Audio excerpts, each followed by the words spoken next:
Cooker விசில மறந்து உணவு வீணாகி போச்சா?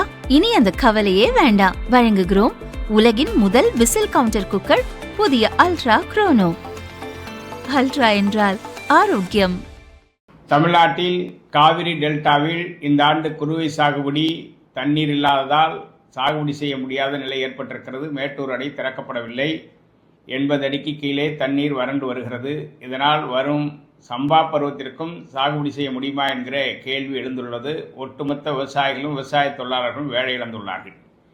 இந்த நிலையில் நாங்கள் டெல்லியில் மேகதாட்டு அணையை கட்டி தமிழ்நாட்டிற்கு வரும் உபரி நீரையும் தடுத்து நிறுத்துவதற்கு கர்நாடக முதலமைச்சர் DK சிவகுமார் காவிரி நடுவர்மன்ற இறுதி தீர்ப்புக்கு முரணாகவும் மத்திய அரசிதழில் வெளியிட்டு அரசாணைகள் வெளியிடப்பட்டு செயல்பாட்டில் இருக்கிற நிலையில் ஒட்டுமொத்தமாக இந்த நீதிமன்றத்தை அவமதிக்கும் செயலில் முதலமைச்சர் DK சிவகுமார் மேகதாட்டு அணைக்கு வரைவு திட்ட அறிக்கைக்கு அனுமதி கோரி இன்றைக்கு மத்திய அரசை அணுகி வருகிறார். தொடர்ந்து மேகதாட்டு அணை கட்டியே தீர்வோம், பூமி பூஜையை விரைவில் போடுவேன் என்று அவர் சூளுரைப்பது சட்டவிரோதமானது, நீதிமன்றத்தை அவமதிக்கும் செயலாகும்.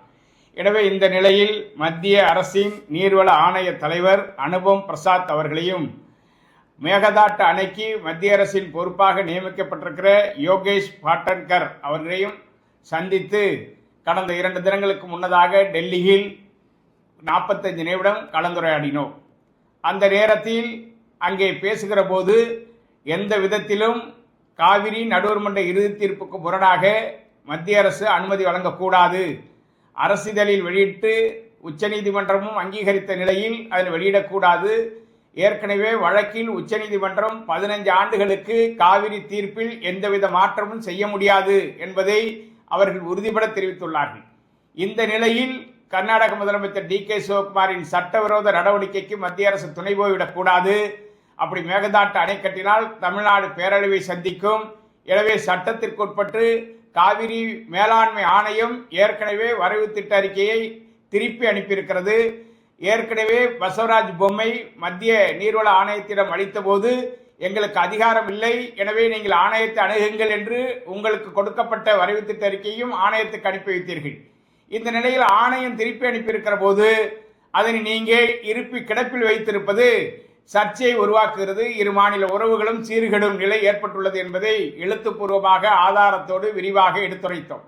இதனை ஏற்றுக்கொண்ட நீர்வளத்துறை ஆணைய தலைவர் அனுபம் பிரசாத் அவர்கள், நாங்கள் சட்டத்திற்கு உட்பட்டுதான் நடவடிக்கை எடுப்போம், எனவே கர்நாடக தலைமைச் செயலாளர் கூட இந்த ஆண்டு குறுவைக்கு தமிழ்நாட்டில் 78 DMC தண்ணீர் இருப்பு இருப்பதாகவும் குறுவை சாகுபடி துவங்கியுள்ளதாகவும் எனக்கு கடிதம் எழுதியிருக்கிறார். எனவே அந்த கடிதம் குறித்து உண்மை நிலையை தெரிந்து கொள்வதற்காகவும் மேகதாட்டு அணை எந்த இடத்தில் இருக்கிறது, ராசிமணல் எந்த இடத்தில் இருக்கிறது என்பதை பார்வையிடுவதற்காக கர்நாடக தமிழக அணை பகுதிகளையும் காவிரி டெல்டா பாசன பகுதிகளையும் விரைவில் நேரில் பார்வையிட உள்ளதாகவும் தெரிவித்திருக்கிறார்கள்.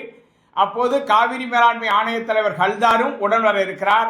எனவே சட்டத்திற்குட்பட்டு மத்திய அரசு செயல்பட வேண்டும் என்பதில் அவர்களும் உறுதியாக இருக்கிறார்கள், நாங்களும் உறுதியாக இருக்கிறோம் என்பதை எடுத்துரைத்திருக்கிறோம். எனவே விரைவில் இந்த மேகதாட்டு அணைக்கு ஒரு நல்ல தீர்வை தமிழகம் எட்டும் என்கிற நம்பிக்கை ஏற்பட்டிருக்கிறது. வருகிற ஜூன் 30ஆம் தேதி சென்னையில் தமிழக வெற்றி கழகம் தனது தேர்தல் அறிக்கையில் இன்றைய முதலமைச்சர் அன்றைய தலைவர் ஜோசப் விஜய் அவர்கள் அறிவித்த அடிப்படையில் சிறு குறு விவசாயிகளுக்கு 100%, பெரு விவசாயிகளுக்கு 50% கடன் தள்ளுபடி செய்ய வேண்டும் என வலியுறுத்துகிறோம்.